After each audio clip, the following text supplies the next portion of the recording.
Hi everyone, it's QuickyBaby and welcome back to World of Tanks, and today I'm going to be showcasing some fast games and I'm going to be playing very aggressively. Alright, so first up, my favourite tank at tier 7, and arguably in the entire game, is a tier 7 British medium tank. It's the Comet. Now when I'm playing on fjords and I spawn towards the southeast, there's one thing that I want to do.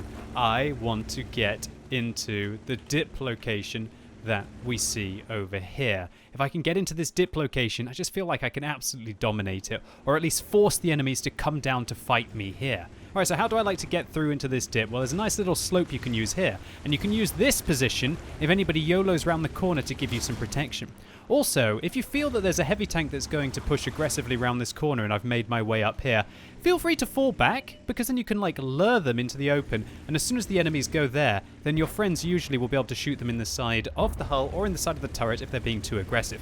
Alright, now, this position you've got to be very careful because quite often the enemies will know how important it is and they're going to rush aggressively to be able to get here as well. Luckily, none of the medium tanks, especially the Reticle on the enemy team, have decided to attack me here, and so I've now got free reign of vision. You can use this rock for cover. Now, one important thing that I'm doing here, as you could see that I was not actually hitting that ARL, my shots were disappearing. So I thought that there must be a tank in the way that I can't see for some reason, like a light tank or a tank destroyer that might be between the spotted ARL and myself. And so I hold down my right mouse button, and by holding down your right mouse button, you lock your reticle in place. Now you can exit your sniper mode and keep firing at the same spot blind, because that's where you need to be shooting, because that's where the tank was last spotted. This allows you to improve your awareness. You can zoom out, you can look around you, you can spend more time looking at the map. Well, I guess you can look at the map in sniper mode, but you get the idea of being able to assess your surroundings, and it's definitely a good thing to work on there. If you're blind firing at a last known location and you're pretty sure that there's a tank there, then go for it. Hold down your right mouse button, zoom out, and have a look around you, and just keep your brain on your next target, right? Because you don't need to be involved in blind firing that same spot again and again. Now, obviously, I love the Comet because a great rate of fire, incredible damage per minute at tier 7. 2,153 is way higher than pretty much every single tier 8 premium heavy tank. Even a good one like the KV5 is just a little bit less than the Comet. Also, all tier 8 medium tanks just can't really compete with this, apart from things like the 430. What is it called? The 430? No, the Object 416, that kind of pseudo tank destroyer medium tank at tier 8. Obviously that thing's kind of more of a tank destroyer, so that's why it's got great DPM. But that just allows me, in a matchup like this would be a great matchup for a tier 8 tank, right? But this is kind of a mediocre matchup for the Comet. And I still feel as if I can go toe-to-toe with anything on the enemy team, and with 1,150 hit points, I still got enough to take a few hits. Alright, so Skoda T25 spotted out in the open. If you can just advance along here, you are going to be having monster games in very short times. And that's what you can do when you do spawn in these important locations and you assess the scenario. I.e., are there super aggressive, very dangerous medium tanks on the enemy team that are likely to go and try and attack that F45 area? Well, that wasn't the case. Revelry says they've got big alpha, and they can trade very well with their 10 degrees of gun depression, but we should be able to outshoot them and use our 12 degrees of gun depression to use that position. So a bit of a misplay here. I'm going to miss a shot, I believe, on the IKV in just a second. I'm thinking I've got that shot, and oh, I just mess it up round the corner, so that means that I get hit again. That's really not very good, because now my hit points are certainly depleted. 275 now means that I get one shot by the AMX M445. If he rolls high, the Revelry will be able to shut me down, and the KV85 using the 122mm will take me out. Oh, unnecessary ammo rack. Oh, you know what? Unnecessary ammo racks are the best. What is... Okay, finally that turret decided to leave the ground. And look at this little troll below me here. Alright, Mr. FV304. I hate those tanks, by the way. They're not even tanks, right? Self-propelled guns. Absolutely disgusting, these ones, how they can fire over rocks. And so this is going to be a good revenge moment. He's on fire. But that's not enough for me, because I decide, we got to finish him off with a ram. So, 2 cool kills there. At the end, an ammo rack and a burning ram. I guess that would have only been cooler if I'd been the one burning and we managed to ram the FV304. Anyway, this is a double dose of aggressive gameplay, so let's take a look to see what the next tank is going to be. And yeah, it's not a popular one. It is the AMX CDC. This is the Tier 8 French premium medium tank, and it was probably one of the first of, I'd say, a new generation of premium vehicles. It kind of just gave up all armor to be able to gain a lot of gun capacity, and before that, the only real tanks in the game that were kind of like this were things like the Leopard prototype. The CDC it has good mobility, and it had really good penetration for a Tier 8 premium medium tank. Now it just feels like every Tier 8 medium tank, and especially the premium ones, have this kind of penetration. 212mm of penetration on your standard rounds is more than enough for most of the tanks on the enemy team. I'm only really going to need to fire premium rounds against the nightmares on the enemy team, like the AMX M449 and the Object 704, and possibly the T54 frontally. But until then, we're going to hopefully be able to rack up some credits with decent pen, 240 alpha, and pretty good accuracy at .34. Now, the thing that really holds this tank back are the soft stats. But of course, Wargaming don't show you that unless you go on an awesome website like TanksGG. It's got .2 dispersion when moving and .16 when turning the turret. Oh, goodness. Even with an exceptionally skilled crew, running a premium consumable like croissants and coffee, and things like vertical stabilizers on the tank, it really doesn't have very good gun handling, as we're going to see. I'm going to try and snap a shot here into the T54, but it looks like I was unable to be able to hit the side of the armor. It only ricocheted on the upper part here. I'm just hoping that maybe I can sneak a shot through the tracks here, being very, very careful. All right, one tip I want to give you if you're deciding to assess this situation is that there's actually an incredible bush that we can be using, but we're going to be working on that in a second. I'm trying to use my third person here to just go after this T54, as I don't want to expose myself too much. And how that one missed the Progetto 46, wow, for me that felt like that was a sure thing. But just look how much my reticle blooms up whenever I move the tank. Wargaming, I'm not sure if they should really buff this tank just a little bit. It's definitely not popular at the moment, is it? You don't see a lot of these things on the battlefield. They really are a long-range support tank at best. All right, so we're going to push forwards to finish off this T54, and we're going to use our mobility to keep our momentum going, and we're going to swing round here, and we're going to go after the GW Tiger Pig.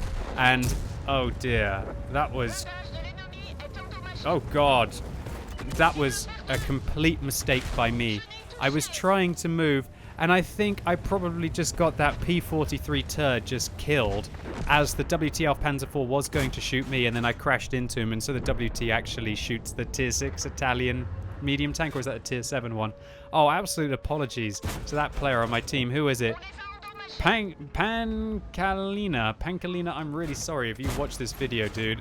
That was absolutely awful. I wasn't looking where I was going, I guess. I just wanted to finish off that high-tier medium tank, and I didn't expect all of the heat that I got. Apologies for that. Anyway, let's not focus on that. Let's focus on pushing forward and aggressively. That's the name of the video. And that T-71 gets ammo racked as well. Well, this is definitely action-packed. All right, IKV-90B at the back. We know there's a WT Alpha Panzer IV back there as well. Unfortunately, as my Tier 7 Italian medium tank was the fall guy. Looks like the artillery misses us, and I'm just going to charge straight towards the WT Alpha Panzer IV. Look at that accuracy when moving. Not very good at all. We're going to literally have to put our reticle right over the middle, but we actually go for the tracks there to lock him in place, and then we hard to the right to try and out-traverse the tank. Alright, so I forgot that I wanted to mention an awesome thing that you can do from this central position, and that is, you see this gap through the bushes here? If you locate yourself in this position, right here, you can actually spot through the bushes, and that can allow you to be able to spot tanks as they make their way into the town. So definitely use that to your advantage when you're playing in your light tanks and your medium tanks. You can get some really good spots off right from the beginning, and I think you might be able to do it from the other side as well, but this map really isn't balanced. Wargaming need to fix Runeberg again. They just can't get away from this idea of not having symmetrical maps, right?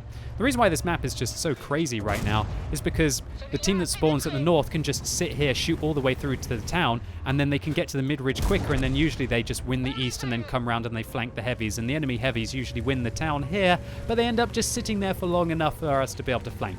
Alright, so Centurion 5-1, I definitely don't want to fight that. I got a Yak Tiger at the back, and he decides to not come around the corner. I guess that's fairly sensible, the Centurion 5-1, if he'd come around the corner, to all intents and purposes, might have been a Jagdtiger there for him, but he probably could have made a play across to get into the window, and then he would have been able to take me out. But as he has not been able to do that, now I'm going to try and take advantage of the situation. I'm going to press into the heavies. I've got to be aggressive here.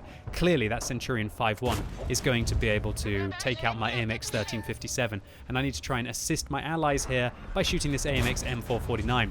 All right, must note, I've now dabbed the 2 key, as we are dealing with some very heavily armored vehicles. Even the Centurion 5-1's upper hull armor will be more than enough to bounce my standard rounds here. And with a game as close as this, with 28 seconds left, well, not any longer until the enemy are going to be able to cap.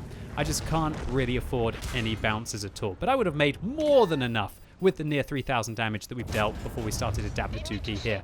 All right, bit of a poor shot there, right into the tracks of the T-29. Yeah, the gun handling on this vehicle just absolutely awful, really holds it back. And whoa, there's the Object 705, and he is very healthy. That is a dangerous player in a dangerous tank in a good matchup.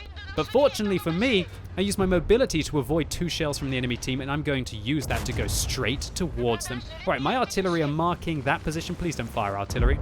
And right now, what am I going to do? I'm going to use the pressure that the AMX 30 has relieved to give us that respite in the combat here to really go after this guy's lower plate. Want him to turn. He over-angles his tank, and so we're able to lock him in place again. And I'm going to just go for it right now. But in retrospect, this was a misplay. I shouldn't have done that. I would have got 1 shot by the 705 if he fired again. And now I'm going to use the hull of the Lerva to be able to hide from the Centurion 5-1, try and shoot them in the side of the turret. But it looks like that Centurion 5-1 is going to be going down as the Jagdtiger takes the kill at the end of the game. So, fast, aggressive, medium tanks. Let's take a look to see how they perform in the post-game stats. So this must have happened during a 5 times experience event, 1,538 base experience points in that sub 4 minute and 30 seconds game. Every reason why I just keep going back to the comet whenever I'm having a bit of a crap time in World of Tanks. Pascucci's medal for those 2 self-propelled gun kills, a Confederate medal for assisting my allies, and a high caliber medal in not the best matchup for 3,419 damage dealt. And that means that we actually hit a lot of our shells blind, which seemed to be mostly towards that Challenger. Anyway, moving along to the CDC, this one was a Leveslaio's medal for destroying higher tiered vehicles in a mid-tier medium tank. Again, 4,000 damage, 1,495 base experience points in a 6-minute game. And while we did fire some premium rounds here, this would have been a nice profit with or without a premium account. So this is definitely my favorite way to play World of Tanks, although, you know, it doesn't always go quite as well as this. Hopefully I was able to show you 2 dominant positions on maps of arguing balance. Anyway, ladies and gents, that's it for today. I hope you enjoyed this video. If you did, give it a thumbs up, but if you hated it, give it a thumbs down. And if you're watching this video as it's released on Sunday, it's time for another showcase on twitch.tv/QuickyBaby. And this week, I want to do something a little different. There's a bonus on the European server to play your Tier 8 premium tanks, so I thought, why not do a Tier 8 premium showcase?